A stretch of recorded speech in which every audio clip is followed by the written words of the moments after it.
Voilà, donc je vous présente une nouvelle vidéo, toujours avec ce monsieur Blavier, qui est un commerçant et qui possède une société informatique. Voilà, et donc il a des créances et des dettes. Au niveau de sa société, il a des créances et des dettes. Les créances, c'est ce qu'on lui, ce sont des débiteurs qui lui doivent de l'argent, donc des débiteurs qui ont des dettes et qui doivent de l'argent à M. Blavier. Donc à ce moment-là, M. Blavier est créancier vis-à-vis des débiteurs. Mais maintenant, M. Blavier peut avoir des dettes vis-à-vis de contractées vis-à-vis de fournisseurs. Voilà, donc une société possède ses créances et ses dettes. Bon, soit elle a des créances, soit elle a des dettes.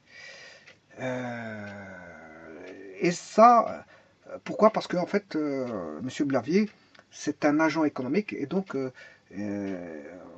il y a des flux financiers, bon, qui tournent autour de lui, fatalement, autour de sa société. Fatalement, parce que justement, une société, c'est à vocation commerciale et donc en général, à vocation générale, à vocation commerciale.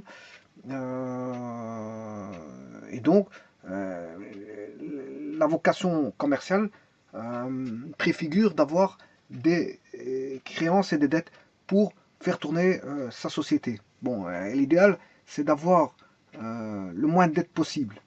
Voilà, le moins de dettes possible, tout en ayant des rentrées conséquentes. Bon, le but, ce serait ça, c'est d'avoir le bénéfice maximal. Voilà, le bénéfice maximal pour une société, c'est ça. Le but, c'est ça. Mais étant donné, je vais dire, justement, la gestion économique, la gestion financière et économique de la société, bon, on n'est pas forcément à échéance, je parle bien à échéance parce que tout est dépendant du temps, dans les objectifs préfixés. Alors, M. Blavet a une société informatique, donc il offre ses services contre paiement de monnaie sonnante et trébuchante. Alors, lorsqu'une personne verse une certaine somme à une autre personne, bon, fatalement, il est nécessaire que cette autre personne euh, dise qu'elle a payé. Hein, il faut des preuves de paiement. Il faut des actes, voilà, qui disent que la personne a bien payé. Sinon, bon, si elle paye, que l'autre personne dit ouais, j'ai pas reçu l'argent, bon, c'est un petit peu délicat pour celle qui a payé. Donc, il faut des documents légaux qui entrent dans des actes commerciaux pour prouver que une personne a versé de l'argent à un tiers. Voilà. Donc, voilà. Alors, vous me direz, dans quelle occasion une personne verse-t-elle de l'argent justement à un tiers? Mais soit pour payer à ce tiers donc une somme qu'elle lui doit, ou soit pour prêter à ce tiers une somme qui lui sera remboursée ultérieurement. Voilà. Donc ça peut, une personne verse de l'argent à un tiers, soit pour payer un tiers, une somme qu'elle lui doit, ou soit pour prêter à ce tiers une somme qui lui sera remboursée ultérieurement. Donc voilà, euh, on va dire que comment ce qu'on appelle ça, les transactions financières ne se font pas forcément, je veux dire, les transactions financières ne se font pas forcément euh, le jour que le service est fourni. Voilà. On peut avoir la fourniture d'un service, mais payé plus tard. Ça, c'est, je veux dire, un arrangement entre le client et le fournisseur. Voilà. Sachez que M. Blavier, bon, c'est un commerçant, mais il a des fournisseurs aussi. Hein, pour que son commerce fonctionne, il faut qu'il ait, je veux dire, une panoplie de fournisseurs qui lui fournissent de la marchandise pour pouvoir servir ses clients. Voilà. Donc, une entité commerciale, une entreprise commerciale n'est pas forcément toute seule dans le monde. Justement, j'avais expliqué que pour réussir, plus elle aura de contacts Et plus, plus elle aura un réseau de contacts, et plus, je veux dire, plus sa société, je veux dire, bien sûr, il faut des contacts, comme je vous l'ai expliqué, euh, des contacts utiles, parce que si c'est des contacts inutiles, c'est pas la peine. Hein. Quoi qu'ils peuvent être inutiles dans un premier temps, et peut être un jour ou l'autre être utiles, pourquoi pas. Mais il faut des contacts utiles où la société a un intérêt, vous avez d'autres contacts utiles. Voilà. Donc, je veux dire par là que le paiement n'est pas fait directement en direct. Voilà. Donc, je vous ai aidé qu'en gestion commerciale, il y a la notion de temporel qui intervient. Le temps est fondamental, est une variable temps en gestion économique et financière. Le temps est fondamental. C'est-à-dire qu'un paiement n'est pas fait forcément le jour même que le service a été fourni. Il y a des arrangements qui peuvent se faire et faire en sorte que le paiement peut se faire à court terme ou à long terme. À court terme ou à long terme, mais du moment que le fournisseur de service recevra son argent d'une manière ou d'une autre. D'une manière ou d'une autre. Bon, j'ai vu un exemple avec les traites bancaires. Ben, le fournisseur, M. Blavier, faisait intervenir la banque pour être sûr que le client payait voilà, sa dette. Que le client, ayant une dette, paye son créancier qui était M. Blavier. Voilà. Donc le client qui était débiteur, si vous voulez. Voilà. Alors, maintenant, quelqu'un qui paye, il veut que ce soit marqué sur des documents légaux et dont la signature est apposée pour que, je veux dire, en cas de litige commercial, pour que si le fournisseur n'a pas reçu son argent, enfin, si le fournisseur, si le client a payé et que le fournisseur dit qu'il n'a pas payé, ben au moins il y a des documents légaux sur base desquels bon, les tribunaux de commerce peuvent agir sur base de preuves que le document a été payé. Alors, le paiement d'une somme d'argent peut se faire, vous le savez très bien, soit par l'intermédiaire d'un organisme financier. J'entends par là la banque, la poste, l'office des chèques postaux, et tralali, tralali, tralala. Bon, des sociétés des sociétés de prêt. Sociétés de prêt à tempérament, voilà. Il existe tout un ensemble d'organismes financiers pour lesquels le paiement d'une somme d'argent peut se faire. Maintenant, une autre manière de faire, c'est de main à la main. Ça, vous savez très bien. Voilà. Alors, ceci étant dit, ça c'est pour la petite parenthèse. Monsieur Blavier règle ses dettes par un seul paiement. Donc, il veut payer toutes ses dettes. Un seul paiement, ça veut dire qu'il veut regrouper, il veut faire un regroupement de ses dettes. Ouais, il a des dettes. Et apparemment, les dettes suivantes, il en a une, deux, trois. Il a trois dettes. Une de 100 euros, une de 200 euros, une de 250 euros. Donc, ceci, ce sont les montants. Les montants des dettes qu'il a en cours. Alors, la première dette de 100 euros est payable dans un mois. La deuxième dette de 200 euros est payable, elle, dans 6 mois. Et la troisième dette de 250 euros est payable dans 11 mois. Mais lui, il veut payer dans 3 mois ces trois dettes-là. Alors, on demande quel est le montant à payer. Le montant à payer du regroupement de toutes ces dettes-là. Pourquoi il veut payer ces dettes-là? Ben parce qu'il veut être tranquille dans 3 mois. Il sait bien que dans 3 mois, il va avoir peut-être des rentrées d'argent. Et donc, il va regrouper tout ça pour les payer dans 3 mois.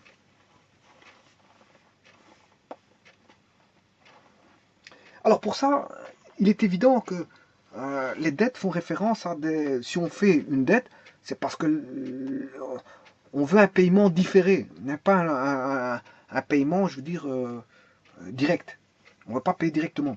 On veut un paiement différé, qui nous laisse un temps d'adaptation de nos finances pour pouvoir payer la dette, pour pouvoir payer ses dettes. Et plus les dettes s'accumulent, et plus on essaie de gérer au mieux que possible ces dettes de manière à ce que, bon, on les étale dans le temps. Bon, ici, ce sont des petites dettes, hein. Bon, 100 euros, 200 euros, 250 euros, c'est des petites dettes. Sachez que les États ont des grandes dettes. Là, bon, un État ne peut pas payer sa dette du jour au lendemain. vous comprendrez que les échéances sont énormes. D'ailleurs, la plupart des États qui sont endettés ne savent plus payer leurs dettes. Et qu'est-ce qu'elles payent? Elles payent tout au moins un intérêt. Mais, du moment que l'organisme financier reçoit l'intérêt, ben, euh, elle s'en fout. Elle s'en fout. Que vous ayez des grandes dettes que l'État ait une grande dette ou une petite dette, elle s'en fout. Du moment qu'elle reçoit un intérêt, elle a un revenu basé sur un intérêt qui est constant, à vie. Parce qu'elle sait bien que peut-être que l'État ne payera plus jamais ses dettes. Hein, elle ne paiera jamais ses dettes, elle ne pourra jamais apurer ses dettes, ça, d'office. Mais elle aura une dette illimitée, infinie. Hein, une dette infinie, ce qui se dit, enfin, quand je dis dette infinie, c'est sur un temps infini. Voilà, sur un temps infini, ce qui veut dire que ça assure aux organismes prêteurs ben, un intérêt illimité, infini. Voilà. Bon, je rappelle que la plupart des États sont endettés. Hein. Bon, rares sont. Pourquoi? Parce que bon, les États. Je ne parle pas des sociétés économiques dans un pays. Hein.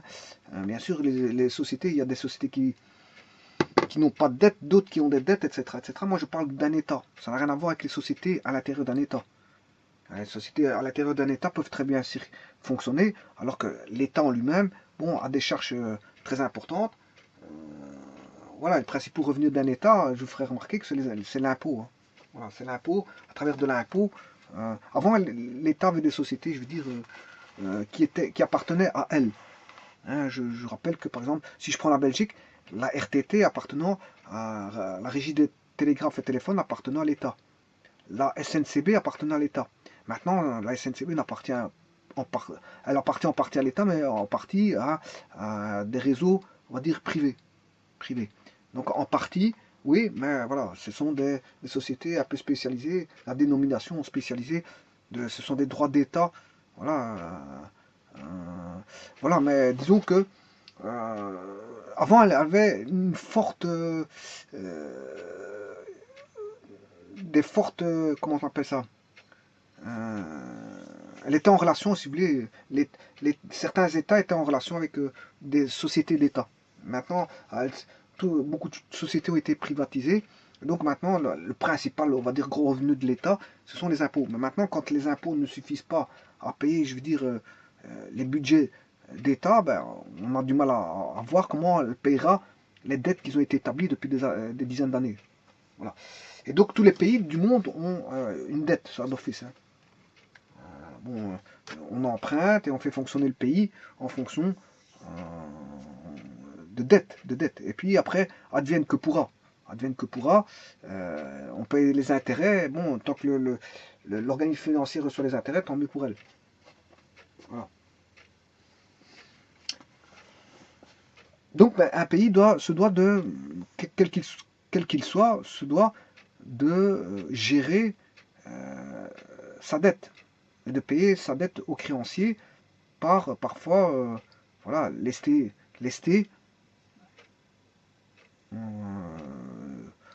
je veux dire, des grands montants pour pouvoir réduire sa dette. Par exemple, la dette publique ou la dette extérieure, etc., etc. Bon, une dette reste une dette, il faut la payer. Qu'elle soit publique, interne ou externe, ou extérieure, interne ou intérieure ou extérieure, peu importe, il faut payer cette dette-là. Il faut payer cette dette-là.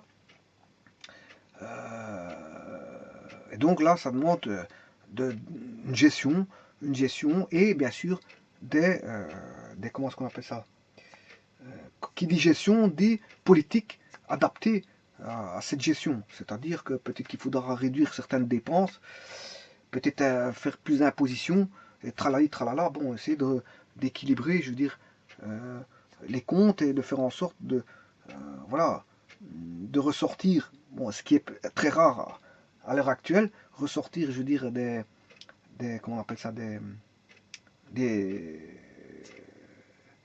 des plus-values, et sur les plus-values, ben, payer la dette d'État.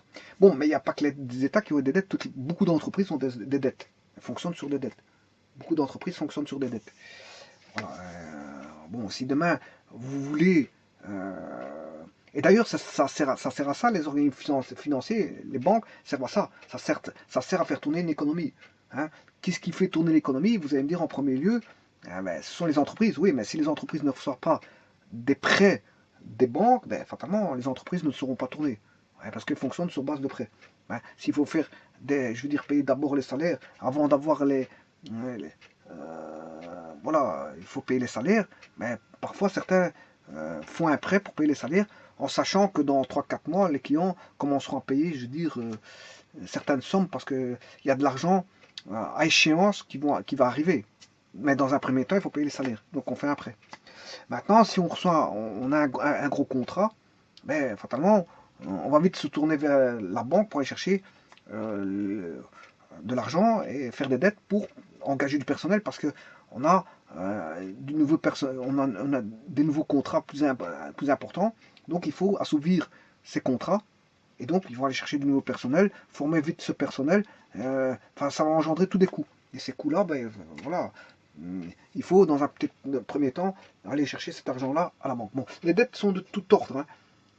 Tout ordre. Bon, je veux dire, faire tourner une économie, c'est d'abord aller faire des emprunts dans des organismes financiers qui, eux, peuvent prêter, je veux dire, des montants satisfaisants pour réaliser, je veux dire, les objectifs préconisés par la société. Voilà. Bon, maintenant, qui n'a pas des dettes? Beaucoup de gens ont des dettes. Hein. Même dans, on va dire, au sein de la population, il y a des dettes de consommation. Des dettes de consommation, vous avez besoin d'un téléviseur, ben vous visez la banque. Hein. Vous avez besoin d'un nouvel ordinateur, vous visez la banque, un emprunt à la banque. Vous voulez une habitation, un emprunt à la banque. Vous voulez une nouvelle voiture, emprunt à la banque. Donc ça c'est la consommation, vous voulez consommer, mais la population pour consommer, généralement, ne fonctionne pas sur base de fonds propres. Qui fonctionne sur base de fonds propres, bon, c'est rare, c'est rare. Généralement, qu'est-ce qu'on fait? On met la banque comment est-ce qu'on appelle ça, en service. Enfin, on fait appel à la banque. On fait appel à la banque. Qui se met en service, c'est le désir, parce que si vous êtes classé comme une personne n'ayant pas droit à des dettes, ben bon, à emprunter, hein, parce qu'emprunter, c'est faire des dettes. Si vous n'êtes pas, je veux dire, un bon payeur, ben, vous n'aurez plus d'emprunt. Donc voilà. Donc tout le monde n'est pas susceptible de faire un emprunt. Maintenant, si vos revenus ne sont pas suffisants pour faire un emprunt, vous n'aurez pas cet emprunt. Il y a des conditions bancaires qui font que bon, vous êtes susceptible d'avoir un emprunt ou pas. Voilà. Et donc la plupart des personnes, quand elles doivent acheter quelque chose, ben, elles font appel à un organisme financier et rarement ne jouent sur leurs fonds propres. Hein, je veux dire, d'ailleurs maintenant il y a beaucoup de cartes de crédit à la consommation qui font que bon, pour un bête téléviseur, les gens font un crédit. Les gens font un crédit pour une tablette. Les gens font un crédit pour tout et n'importe quoi. Par moyen de paiement, par facilité de paiement. Alors qu'ils savent, ils ont des fonds propres, mais ils n'utilisent pas leurs fonds propres. Ils désirent mettre plutôt la banque en service, voilà, pour payer petit à petit. Pourquoi? Parce que c'est une manière pour eux de gérer leur denier. Voilà, alors ici, la personne, M. Blavier, a 3 dettes. Et on demande, et lui, il veut les payer dans 3 mois. Il veut régulariser sa situation. C'est des petites dettes, comme je vous ai dit. C'est pas des dettes d'État, c'est pas des dettes publiques ou c'est pas des dettes voilà, de grandes entreprises. Ce sont des petites dettes. Donc 100 euros, 200 euros, 350 euros. Bon, je veux dire, c'est pas ça qui va tuer quelqu'un, hein, des dettes comme ceci. Ah, bon, maintenant, il faut voir la capacité de remboursement. La capacité de remboursement est calculée par voilà, on regarde ce que la personne dépense chaque mois et on regarde quels sont ses revenus. Et de là, on sait tirer des conclusions pour voir si elle est apte, hein, je veux dire, et bien sûr, si elle a déjà des moyens financiers au départ. Hein, parce que si elle a des moyens financiers, ça ne sert à rien de calculer si elle a des, comment on appelle ça, si elle sait rembourser ou pas. Si elle a des moyens financiers, elle sait fonctionner sur fonds propres. Donc voilà. Bon, ceci étant dit, qu'est-ce qui se passe? Et là, ici, il y a 3 dettes. C'est 3 petites dettes, hein, je vous dis tout de suite, bon, 200, 200, 250. Celui qui ne sait pas payer ça, Je veux dire, bon, vous allez me dire, il y a certaines personnes qui ne savent pas payer pour ça. Oui, mais bon, je veux dire, c'est payable. Hein, sur une vie, toute une vie, celui qui ne sait pas payer ça, c'est que c'est grave. Hein. Bon, sur toute une vie, il y a moyen de payer, de rembourser ces dettes-là. C'est des petites dettes. 100 euros, 200 euros, 250 euros, même, voilà. Pour quelqu'un qui n'a pas d'argent, il y a moyen de trouver ces montants-là. Alors, 100, 100, 200, ça fait combien? 450, ça fait 550. Ça fait c'est une petite dette de rien du tout. Enfin bref, ici, calcule le montant à payer au total. Mais pour ça, on a besoin de faire ce qu'on appelle comme ça dépend du temps, les dettes dépendent d'échéance, mais ici, quand vous payez dans 3 mois, il y a certaines dettes qui vont intervenir avant les 3 mois et certaines d'autres après 3 mois. Donc pour ça, il faut une ligne du temps. Alors, on va, pour faire la ligne du temps, je vais considérer le jour d'aujourd'hui, ça c'est aujourd'hui, voilà. Alors, par rapport aux mois qui vont passer, ça c'est aujourd'hui, c'est l'époque zéro, ou le temps zéro. C'est la référence du temps zéro. Alors, payable dans 100 euros payable dans un mois. Mais je mets ce mois-là, ça c'est un mois, voilà, 2 mois, puis 3 mois. Puis dans 6 mois, là j'ai un mois, puis dans 6 mois, je paye la deuxième dette. Enfin, logiquement, je devais payer la deuxième dette, logiquement, dans 6 mois. 1, 2, 3, 4, 5, voilà, le sixième mois, 0, 1, 2, 3, 4, 5, 6 mois. Oui. Et dans 11 mois, la troisième dette. 7, 8, 9, 10 et 11. Voilà le 11e mois. Et ici, c'est voilà l'année, le 12. Donc j'ai une dette, enfin, M. Blavier a une dette ici, le premier mois, le 6e mois, le 11e mois. Bon, le premier mois, il doit 100 euros. Le premier mois, il comptait payer dans un mois 100 euros. Voilà, il comptait payer 200 euros dans 6 mois. Voilà. Et il comptait payer 200 euros, 250 euros dans 11 mois. Voilà. Mais lui, qu'est-ce qu'il fait? Il ne va pas faire ça. Il a changé d'avis. Il va, par un seul paiement, dans 3 mois, payer les 3 dettes. Donc, dans 3 mois. 1, 2, 3. Ici, il règle tout. Il règle tout. Il va régler celle-ci, celle-là et celle-là. Ben, justement, qu'est-ce qu'il demande? De calculer le montant à payer au total. Alors, le tout, c'est de voir si 3 mois. Alors, est-ce que cette dette-là, là, il paye la dette là. Ici, il devait la payer ici. Il devait la payer ici. Donc ici, s'il la paye il devait la payer dans un mois. Celle-ci, à la place de payer dans un mois, il la paye dans 2 mois plus tard. 2 mois plus tard. Donc celle-ci, elle va être payée, si vous voulez, en retard. Voilà, elle va être payée en retard. Donc plutôt, ça se dit pas en retard parce que c'est convenu. C'est convenu. Un retard, c'est bon, c'est un mot négatif qui veut dire bon en retard. Ça veut dire, bon, par exemple, vous arrivez en retard, c'est un mot négatif. Bon, c'est pas très bien. Mais ici, il y aurait une connotation aussi négative, mais on ne parle pas de retard. Ici, on va dire qu'elle est payée plus tard. Elle n'est pas en retard parce que c'est convenu de payer dans 3 mois. Il a reconvenu de payer dans 3 mois, donc c'est pas un retard. Hein.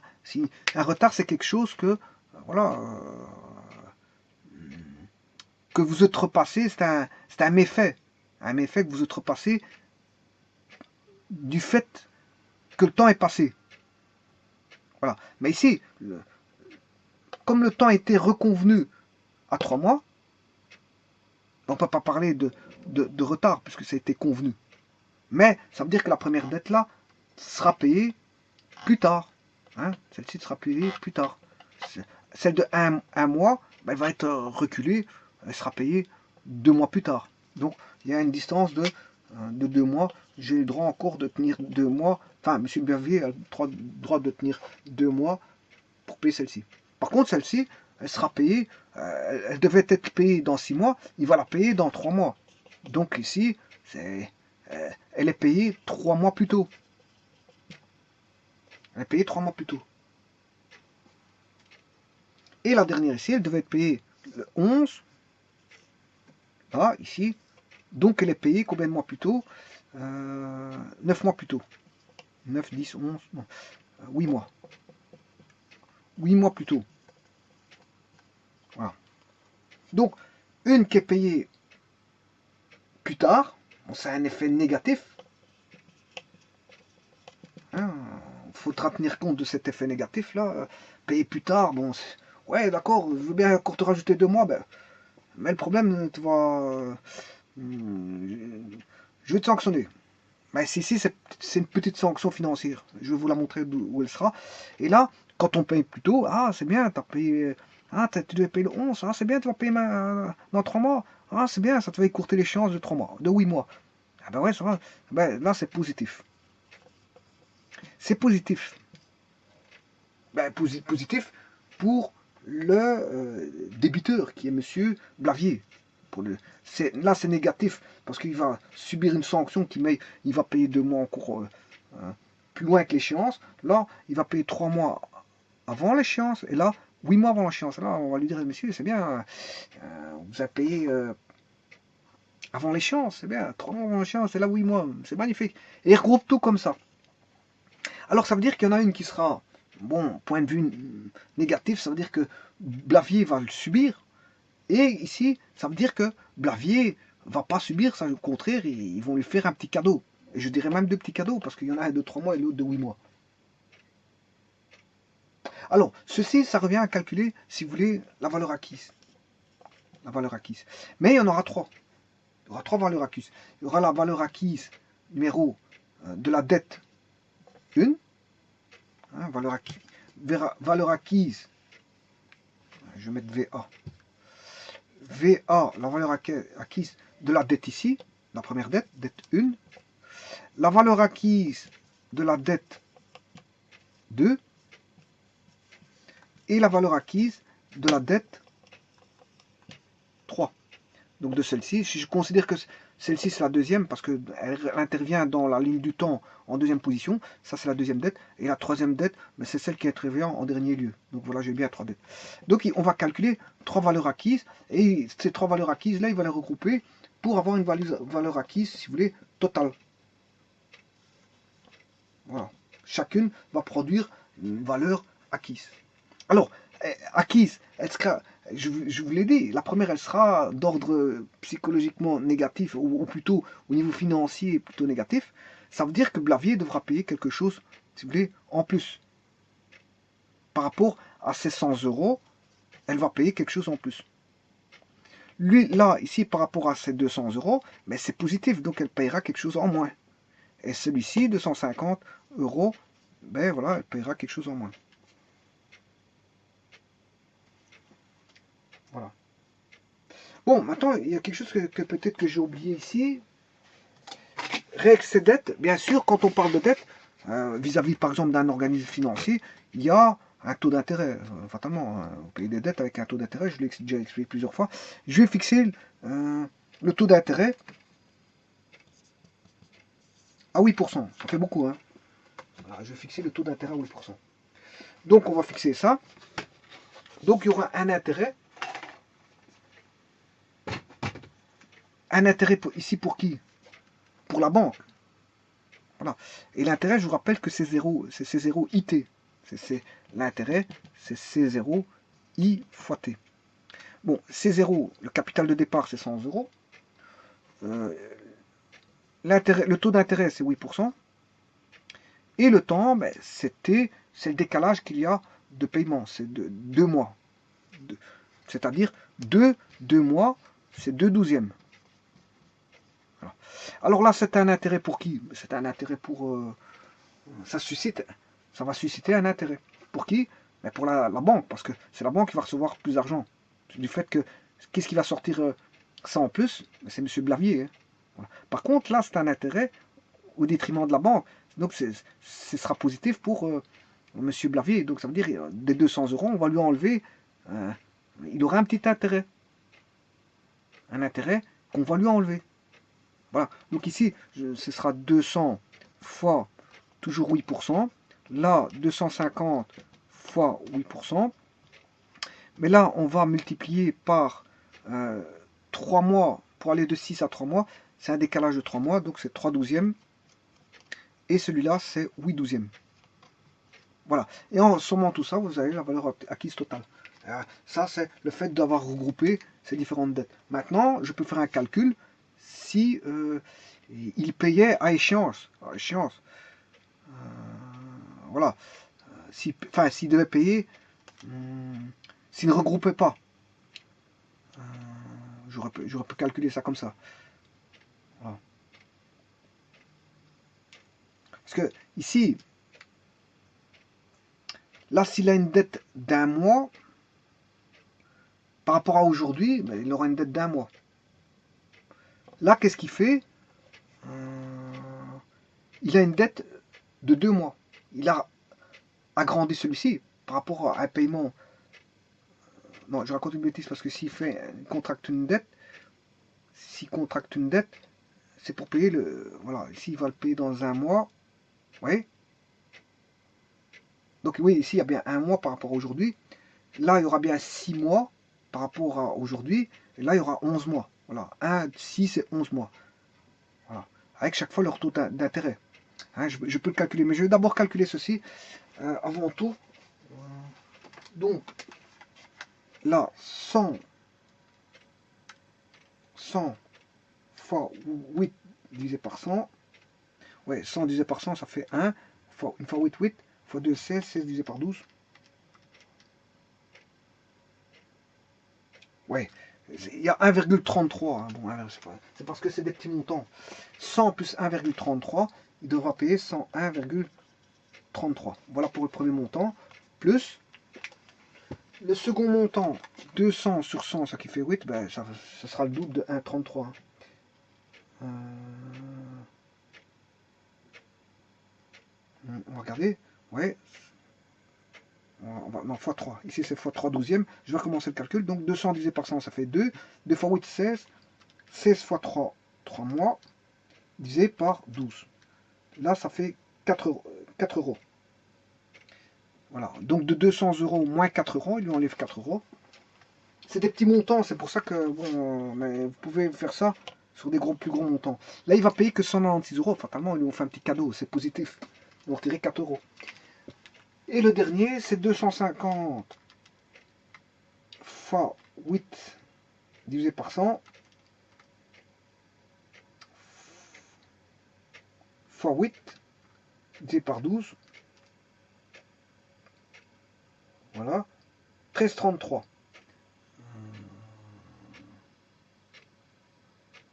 Je vais recommencer le calcul. 250 fois 8 divisé par 100 fois 8 divisé par 12.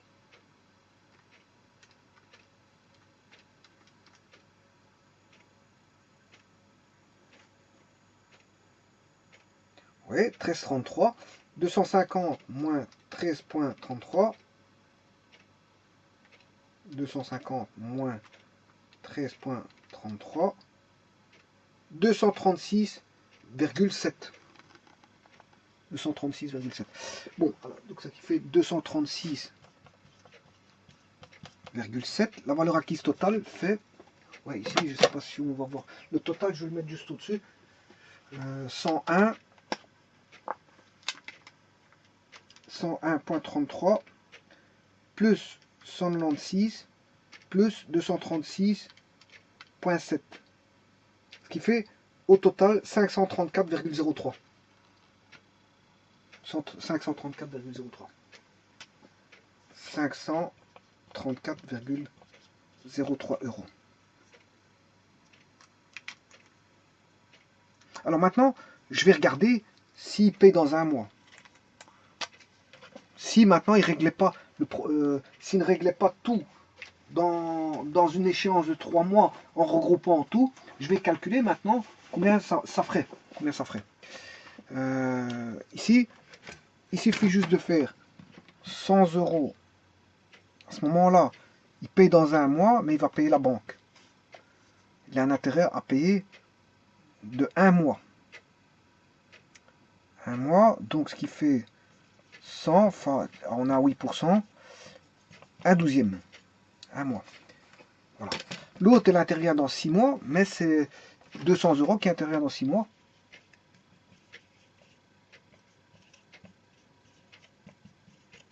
Voilà. Et la dernière, 250 € fois 8% fois dans 11 mois. Voilà, et je calcule ça et je vais regarder combien ça fait. Donc il a tout intérêt, je veux dire, à regrouper, si ça l'arrange. Apparemment, il va payer moins cher, vous allez le voir tout de suite, parce qu'ici c'est tout des plus, c'est tout c'est négatif pour voilà, pour la banque. J'ai dit, ouais, tu dois rembourser. Donc fatalement, lui, c'est du plus ici, c'est plus. Voilà. Alors on va faire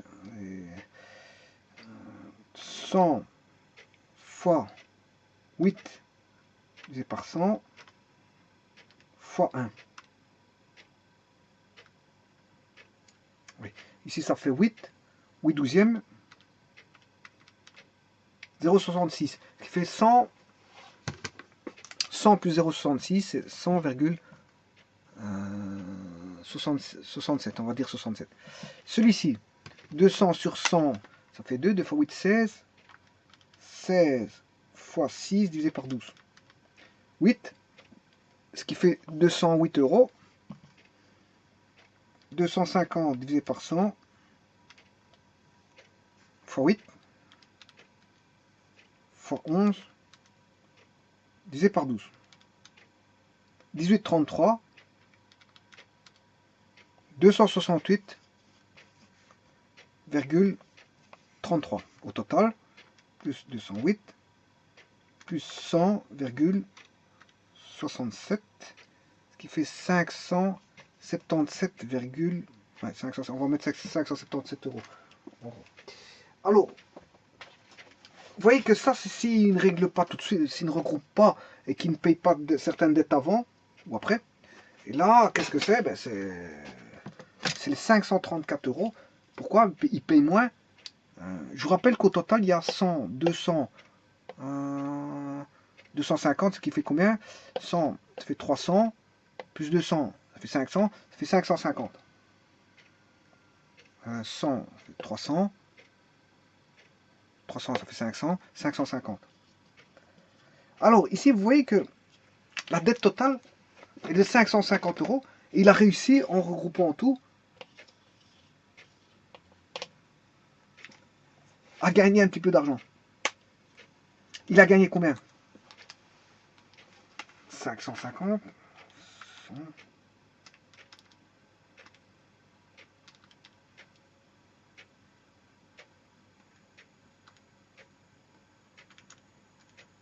Voilà, il a gagné ses euros. Donc, en contractant des dettes, il a fait un gain. Il a contracté des dettes. Il a contracté des dettes. Il a fait un gain de 16 €. Vous voyez, en faisant des dettes, en regroupant les dettes, il a gagné. Vous voyez comment, je veux dire, c'est astucieux quand même, parce que c'est vrai qu'à partir de dettes, il peut gagner de l'argent. Par contre, maintenant, bon là, fatalement, on comprend qu'il a perdu de l'argent. Ici, il a perdu de l'argent. 577, il doit payer 550, mais il a payé 27 € en plus. Hein. Donc 550, ça c'est les montants de dette. Et là, il a 577 €. Donc ce qui veut dire que la différence, c'est qu'il a dû payer 27 € d'intérêt. 27 € d'intérêt.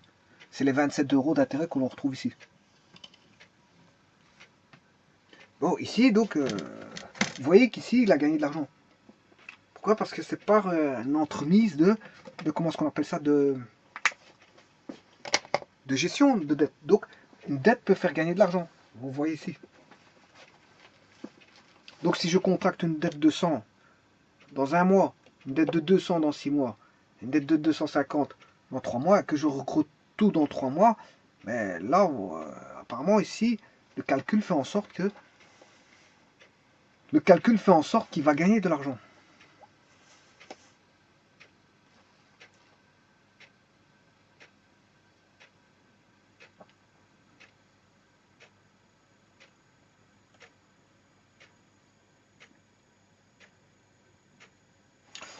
Voilà, je vous remercie.